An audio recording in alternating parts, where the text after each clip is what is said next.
a live de hoje. E a live de hoje é especial, porque é com uma pediatra amiga minha, inclusive, doutora Lídia Paranhos, que é da Bons Frutos. Então já entrei um pouco antes aqui pra gente, o Instagram dando tempo de avisar todo mundo e a gente poder ficar aqui online juntas. Bom dia, Diele, tudo bem? E aí, se você tiver alguma dúvida, quiser fazer alguma pergunta, justamente, né, tirar dúvida, é como se fosse de fato assim, a gente vai fazer um teleatendimento, a telemedicina, que ela vai, inclusive, explicar, ela vai dar algumas orientações, falar algumas coisas pra gente, mitos e verdades. Eu abri uma caixinha lá de perguntas, e recebi algumas perguntas já, então ela já vai tirar essas dúvidas aqui para todos nós. Então, se você está aí, se você tem criança, se você quer fazer alguma pergunta, tivesse de frente para uma pediatra nesse momento, que pergunta você faria? Já vai colocando aí para mim, que eu acredito que vai ser muito útil essa live, justamente para sanar dúvidas que a gente tem, né? Tanta informação e as informações às vezes vão se desencontrando, e a gente já não sabe o que é verdade, o que não é, como proceder. São muitas coisas que estão acontecendo no momento, então esse é o momento da gente realmente pegar a informação com quem está capacitado, com quem é da área, com um profissional de saúde, com um médico pediatra, né? Então, realmente é poder pegar essa informação lá na fonte, com quem de fato vai tirar dúvida e nos dar informação segura, tá? Então, ó, a doutora Lídia já entrou aqui, então a gente já vou dúvidas, né? Pode ir fazendo aqui embaixo nos comentários que a gente vai. Bom dia, Bom dia! doutora! Como é que você tá? Mel, você tá me ouvindo bem? Eu te ouço bem, você me ouve bem? Tô te ouvindo bem. Não sei se é melhor com esse fone ou sem Geralmente, fone. geralmente é melhor com fone. Eu até tô sem o meu aqui, mas geralmente é melhor com fone, melhor você ficar. Até pergunta aí se vocês estão ouvindo, estão vendo a gente bem, se estão ouvindo bem, se tá bom. Vamos dando um feedback aí, né, nesse momento para a gente poder ter uma conversa aqui que flui de uma maneira boa, que vocês tenham uma compreensão. Então, estava fazendo aqui uma breve. Ó, as duas, o áudio tá bom, ótimo, obrigada, Tá Jé. bom. Fazendo uma observação aqui, né? De quão importante a gente pegar informação com quem realmente é da área, beber da fonte certa, porque nesse momento que a gente recebe inúmeras informações, a gente já não sabe o que é bom, o que não é, como seguir, já deixou a cabeça de muita mãe embananada. Então, eu abri lá a caixinha de perguntas, né? Eram algumas perguntas que eu vou fazer para você aqui, tá? Para você ir tirando nossas dúvidas, mas deixei aberto para quem quiser ir tirando as dúvidas também, para ficarem à vontade. Então, pode se apresentar? Fala um pouquinho, né, sobre o seu trabalho, onde você trabalha, o que você faz, enfim. É pediatra, né? Tá bom, mas fala um pouquinho aí. E... Pediatra. Então, meu nome é Lídia, né? Sou pediatra há alguns aninhos já. Passa tudo muito rápido. Mas foi uma busca na verdade, minha profissão é mais uma busca pelo que eu acredito, né? E a informação correta, essa parte da gente se relacionar de verdade, né? Que isso hoje é tão importante e eu acho que o mais importante também nessa questão, principalmente dessa orientação agora nesse momento tão complicado, é aí que a gente vê a real importância mesmo do médico, do paciente, né? Da família estar integrada e da confiança que a gente tem que ter no profissional de saúde que a gente escolhe, porque querendo ou não, né? Para quem é pai, para quem é mãe, você está entregando a sua riqueza na mão de alguém, né? Então, se não tiver esse vínculo de verdade, se não tiver essa confiança, principalmente para esses momentos em que as pessoas se sentem muito perdidas e é muita novidade e a gente não sabe de onde tirar a informação. Então, a presença de um pediatra, né, de confiança, que você realmente acredite, que você tenha essa certeza de que ele vai estar te orientando da melhor maneira e que você possa ter essa segurança, se torna o ideal, né? Então, eu trabalho no hospital, também, além de agora a gente estar com o consultório pronto, mas devido, né, essa pandemia, a gente vai ter que esperar um pouquinho para abrir as portas, né? Porque é um momento que a gente não está podendo mesmo. Tem que restringir muita coisa, então fica mais complicado, mas mais para frente, né, Mel, a gente vai falar bastante sobre esse novo espaço para a gente. E além disso, também eu sou pediatra hoje da Escola Mackenzie. Então, assim, também eu faço parte lá do Mackenzie, da equipe de médica de lá. Vamos lá. Eu queria que você falasse assim, rapidamente, não precisa, acho que falasse um pouquinho sobre o corona, né, a transmissão, acho que eu vi de alguém também pediatra, né, para a gente saber melhor como é que isso tudo está funcionando. Eu acredito que não precisar aprofundar, que tem muitas outras perguntas aqui, que eu acho que são as melhores dúvidas, mas pode fazer uma pergunta. O que é isso, corona? O importante é isso, né, Mel? A gente ter essa noção que a gente tem que ter, na verdade, essa certeza de que estamos num momento que é difícil essas atualizações, é uma situação muito nova, então está tudo mudando muito e todo dia. Então a gente está realmente, é até complicado, assim, a gente fala uma coisa aqui agora, mas amanhã já podem surgir estudos novos e aí a gente chegar a uma outra conclusão, alguma outra coisa nova aparecer. Mas assim, o que a gente sabe hoje, a gente tinha já alguns, que o Covid-19, né, é um subtipo dessa família do coronavírus, então a gente já tinha alguns tipos conhecidos. Então, por isso que quando a gente verificou esse tipo de vírus, a gente chega mais ou menos à conclusão de como ele vai agir, como ele é transmitido. Então, e aí a gente agora, infelizmente, as observações vão ficar ainda acontecendo e sendo atualizadas diariamente. Então, é difícil mesmo a gente já bater um martelo em cima daquilo que realmente como ele vai se comportar, principalmente a médio e longo prazo, né? Mas o que a gente sabe hoje é que ele acomete mais adultos, principalmente maiores de 60 anos, né? E portadores mesmo de alguma comorbidade. Então, isso é o que a gente hoje conhece, pelo que a gente tem visto, né? Pelo mundo. E a gente, assim, o que nos tranquiliza como pediatras, neste momento, é que é uma primeira vez que alguma doença, ela poupa, vamos dizer assim, a faixa etária pediátrica. Então, para a gente já traz um alívio, né, querendo ou não, para pais, para mães, para gente que trabalha nessa área, porque realmente a maioria das crianças, elas apresentam sintomas leves. Então, assim, o que a gente precisa ter certeza?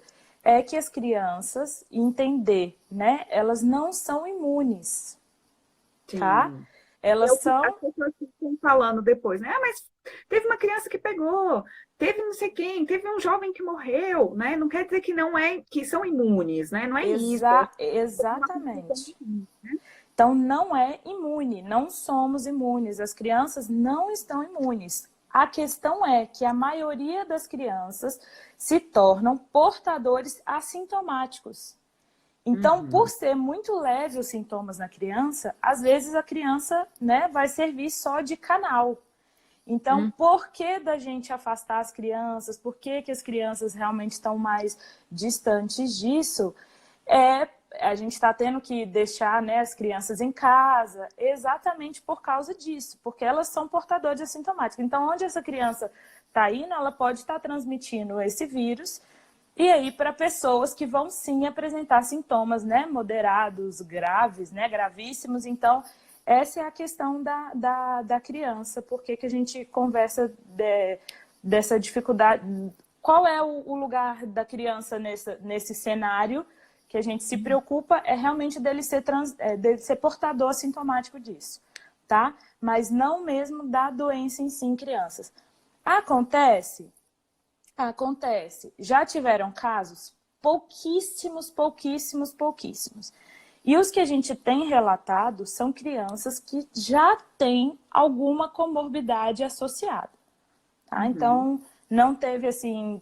criança que a gente chama ígida, né? Aquela criança que não tem nenhuma doença de base, a gente não tem ainda nem caso relatado sobre isso em questão de gravidade, tá? Mais uma vez, não é imune, apenas os sintomas, né, são diferentes, são mais leves, bem brandos. Se associa mesmo a um resfriado, tá? Então é uma síndrome gripal como várias outras. A diferença está na questão da evolução.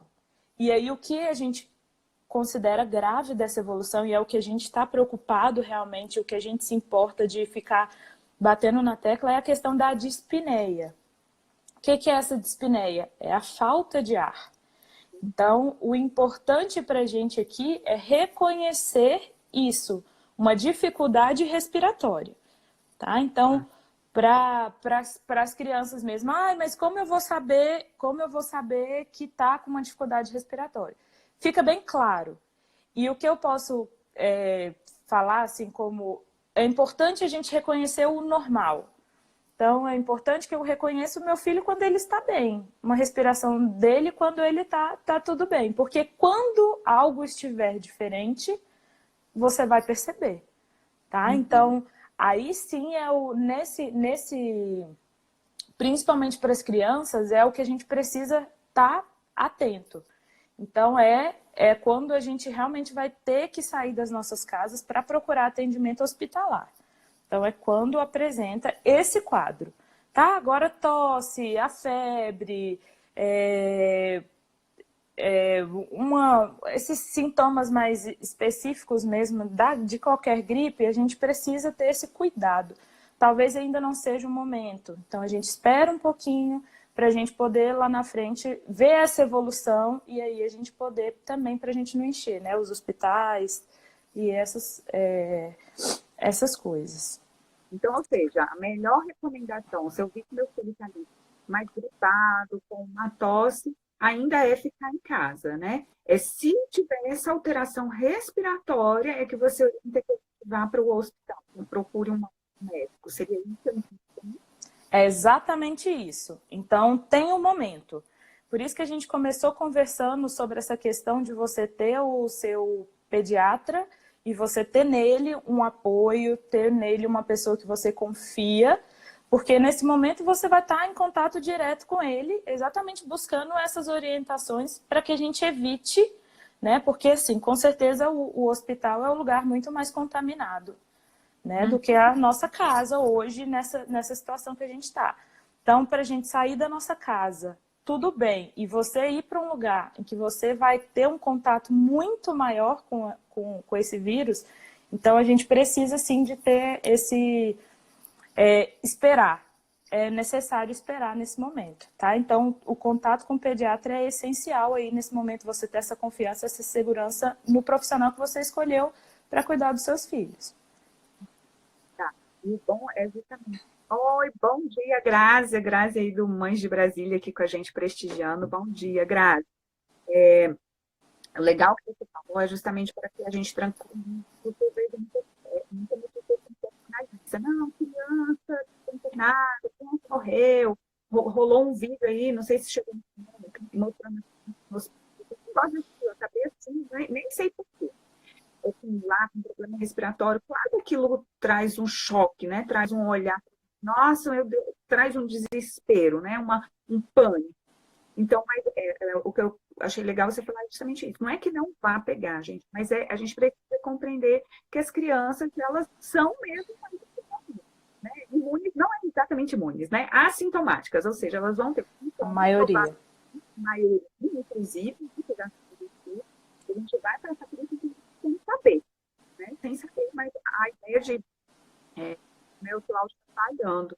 Eita, peraí, deixa eu pegar um fone aqui, então. Eu vou falando com vocês aqui, vou pegar... Ou a Lídia vai falando, mas eu pego o fone, vai. O importante aqui disso que você está falando, e principalmente agora, abril, a gente não pode esquecer que esse é o nosso momento de muitas doenças respiratórias. Isso já acontece em todos os anos. A gente da pediatria, a gente já sabe que esse é o momento de maior dificuldade para a gente, é o momento em que os hospitais estão mais cheios, é o momento que as UTIs lotam. por causa de outros vírus, né? O H1N1, né? É um momento de muita bronquiolite, então, assim, que é pelos vírus sincicial respiratório. Então, né, na verdade, nesse momento, principalmente agora em abril, a gente tem muitos outros vírus, e a maioria é vírus, tá, gente? Realmente, antes dos 5 anos, principalmente, a maioria das infecções que as crianças são acometidas são virais. Então, realmente, muitos pais odeiam a questão quando a gente começa a falar, virose e tal, mas infelizmente odeia mesmo, tá? todo mundo tem, pavor. Até eu também não gosto, mas assim, eu não posso falar que é outra coisa porque é vírus, e vírus é virose. Então, assim, a gente sabe mesmo, a gente tem isso relatado e muito certo. Crianças abaixo de 5 anos são raros os que têm realmente alguma infecção bacteriana, né? Então, a maioria é viral. Então, assim, a gente precisa entender isso também. E nesse momento, agora em abril, estamos num momento em que a gente tem outros vírus muito mais graves na nossa faixa etária pediátrica, para a gente se preocupar. Então, assim, tanto é que a gente ia falar mais para frente, mas eu já posso colocar aqui agora nesse momento, é que quando a gente chega à necessidade do tratamento hospitalar, a gente vai ter que colher exames e o painel viral está dentro disso. E até a recomendação hoje é que a gente inicie um tratamento para o H1N1. Até que se prove o contrário, é esse o tratamento que a gente vai dar. Tá? Então, assim, porque a gente sabe que a maioria vai ser cometida por isso, não pelo corona, neste momento, nas crianças, por tudo que a gente ainda sabe. Né? Igual eu comecei falando, pode ser que a gente seja atualizado e coisas mudem daqui para frente, mas até hoje, até ontem, o que a gente tem é exatamente isso. Né? Que então, se uma criança grave chega para a gente vai pensar sim no corona, mas dependendo da gravidade daquela criança, a gente vai pensar muito mais em outros tipos de vírus. Tá? Então, para a gente, neste momento, principalmente agora, abril, que começa essa época mesmo na pediatria de muita infecção respiratória, a gente tem outras coisas, outros vírus a pensar aí, que são muito mais importantes, que a gente já conhece isso. A gente está botando um olhar, né, ali, e esquecendo de olhar outras coisas, né, preocupada com uma única coisa, mas a gente tem uma outra série, travou. Ai, meu Deus. Vamos lá. Vamos ver se vocês estão me ouvindo bem, porque o Leandro está no outro quarto de home office, gente. Eu não posso entrar lá, que ele está em reunião e meu fone está lá. Eu fui entrando e ele fez assim, ó. Amiga, eu te escuto muito bem. Tá, vamos dando feedback aí. Vamos, eu não sei se está travado para alguém, para mim não está. Você pode ter a internet da pessoa também, que acontece, ó, normal aqui. Então, beleza. Então, vamos seguindo. Mas vamos dando esse feedback, porque eu tô proibida. Meu marido tá no outro quarto de home office. Assim agora, os quartos viraram home office, né? Ouvindo bem. Então tá, vamos. Você beleza, você falou dessa questão que a gente precisa estar atenta, né? Até a hora dessa respiração, que é a hora que realmente, né, que precisa buscar ali para um hospital. Tá baixando, mas tá rolando. Beleza, então vamos lá, então vamos indo. E aí eu queria que você falasse assim, então, pra gente, um pouquinho de quem tá com um bebezinho, com recém-nascido em casa, né? Fala pra gente um pouco qual é o cuidado, se tem que fazer alguma coisa diferente, quais são as observações, orientações, fala um pouco pra gente. Eu acho que o importante da questão do recém-nascido agora não é momento de visitas. Então, acho que o principal é pra gente começar isso. Se alguém conhece, alguém que acabou de ter um bebê, não é momento de visita. Isso aí, deixar isso bem claro, tá? Até a questão das maternidades, a gestante não está tendo direito a visitas, né? O acompanhante é só um mesmo, só aquele que já é preconizado, que a gente sabe da necessidade de estar junto. Mas, assim, estamos mesmo em momentos de muito cuidado. Tá? O importante a gente saber também é a questão de primeira consulta para pais que acabaram de ter bebê e aí a gente sabe da necessidade de pesar, a gente sabe dessa necessidade dessa observação da amamentação, a gente sabe da necessidade de observar se tem uma icterícia ou não. Então, assim, isso também vai depender muito daquele profissional que você escolheu para acompanhar o seu filho. Tem alguns consultórios que estão abertos, sim. A gente sabe que não é momento de você levar um bebê no hospital por causa de uma primeira consulta. Então, tem pediatras, sim, que estão com consultórios abertos, estão fazendo, às vezes, mais só esses atendimentos mesmo, que não tem relação com doenças, e aí tendo esse cuidado. Então, na verdade, isso é uma questão mais de procurar o seu pediatra mesmo. Por isso que a gente fala, né, Mel? A gente já algumas vezes conversou sobre essa importância de uma consulta pré-natal, é exatamente aí. Porque se você já fez uma consulta pré-natal, você já sabe o profissional que você vai procurar agora, né? A questão das pessoas que, infelizmente, ainda não aderiram isso, dessa consulta pré-natal, agora realmente tem muita mãe perdida nesse momento, né? Porque como que você vai fazer, para onde você vai levar? E aí a gente... os cuidados são esses mesmos de não ter mesmo esse contato agora, porque não é, mas procurar sim o seu pediatra para que você tenha essa orientação, porque é necessário examinar essa criança, essa consulta precisa acontecer. E aí se vai ser, às vezes, uma consulta domiciliar, ou se vai ser, né, um horário específico no consultório, isso aí é muito importante, ter esse contato direto aí, porque cada profissional também vai orientar de uma forma, né? Se você já teve essa consulta pré-natal, então fica mais fácil também essa questão da telemedicina, né, que a gente vai falar um pouquinho no final, mas isso é importante. Só que também não pode ser uma primeira consulta online. A gente precisa já ter tido esse primeiro contato com a criança. Então, fica um pouco complicado para os pais de recém-nascidos aí, mas assim, é necessário você buscar, pelo menos orientações estamos todos aptos a fazer. A gente só não pode dar diagnóstico, prescrever nenhuma medicação neste momento online, porque a gente não tem essa liberação. Mas, assim, tem que entrar em contato com um pediatra. Isso é importante, tá? A pré-natal que ela está falando é justamente com o pediatra, viu, gente? É diferente. Eu aprendi com ela. Né? E realmente hoje você vê, caramba, olha aí como é fundamental, né, fazer esse primeiro contato. A gente, às vezes, vai passar por situações que a gente não imagina, né? Então, e ela falou assim, não, Melissa, isso é um protocolo, inclusive dentro da pediatria, mas não é disseminado, né? As pessoas não sabem a importância dessa consulta antes com o pediatra, um pré-natal antes com o pediatra. É isso, um pré-natal pediátrico. É exatamente o momento da família conhecer o seu pediatra, o pediatra conhecer a família, né? Pra gente já...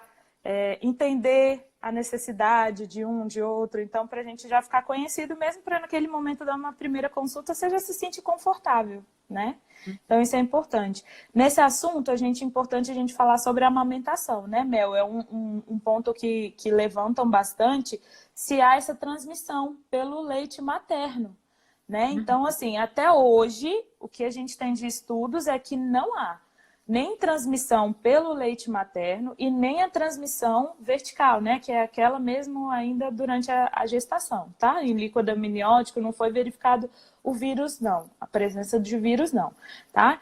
Então, assim, mas o que é importante na amamentação também? É se a mãe está amamentando e ela é acometida por esse vírus.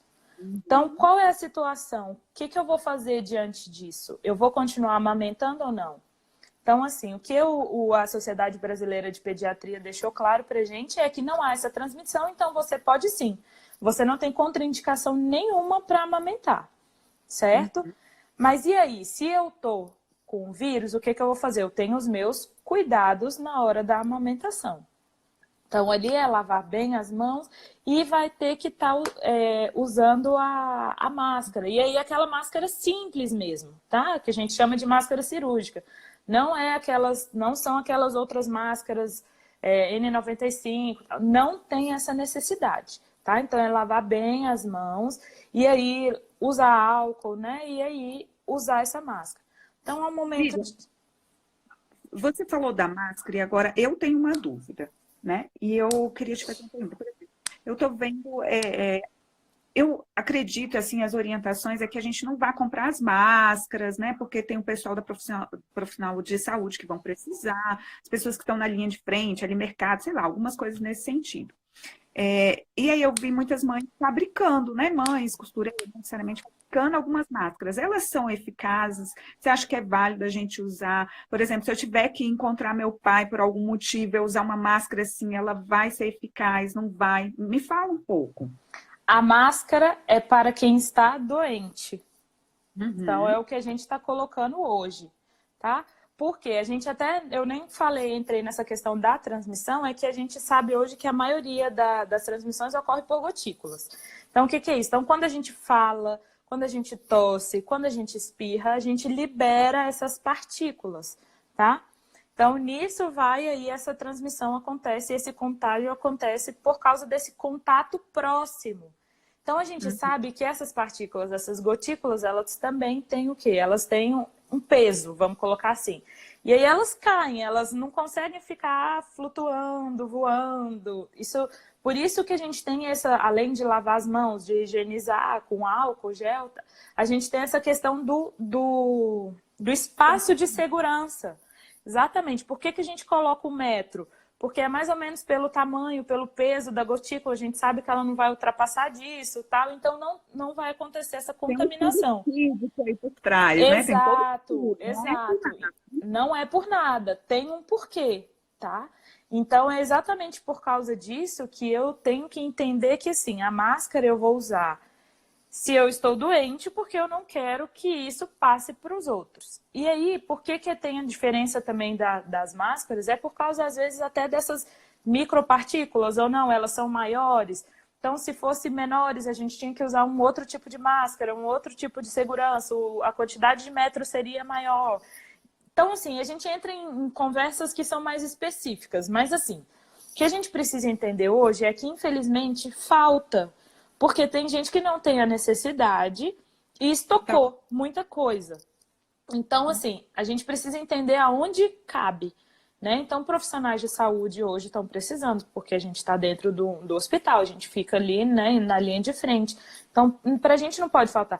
Eu mesmo chego no hospital, hoje eu tenho que ir lá na parte da farmácia, assinar meu nome e eu recebo uma máscara. Eu recebo um capote. Então, assim, pra gente também tá contado, né? Então, assim, por isso, por método de segurança mesmo, porque a gente não sabe quanto tempo isso vai durar, como isso vai ficar, então a gente precisa ter essa noção. A recomendação é que a gente fique em casa. Então, se você tá em casa, você não precisa de máscara.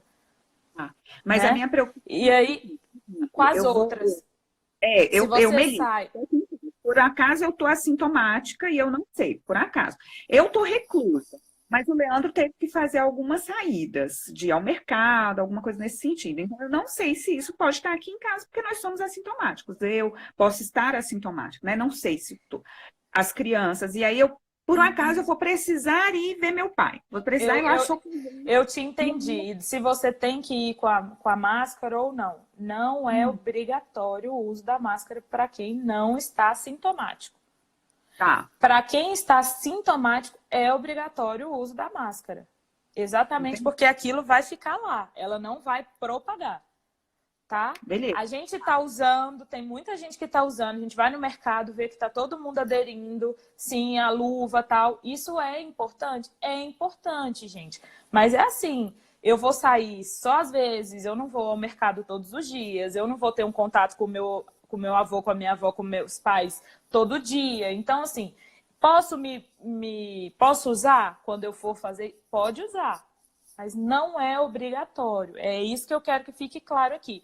Não, se eu não estou sintomático, se eu não tenho sintoma nenhum, se, por exemplo, eu estou já 14 dias na quarentena, eu não tenho sintoma nenhum até agora, eu não tenho essa necessidade. Porque eu realmente não estou não tenho sintoma, então tá tudo bem. Tá? Então é só esse cuidado que a gente tem que ter mesmo. Agora, qualquer sintoma, tá? E, gente, a gente coloca qualquer gripe. Qualquer sintoma é obrigatório o uso. Tá? Ótimo.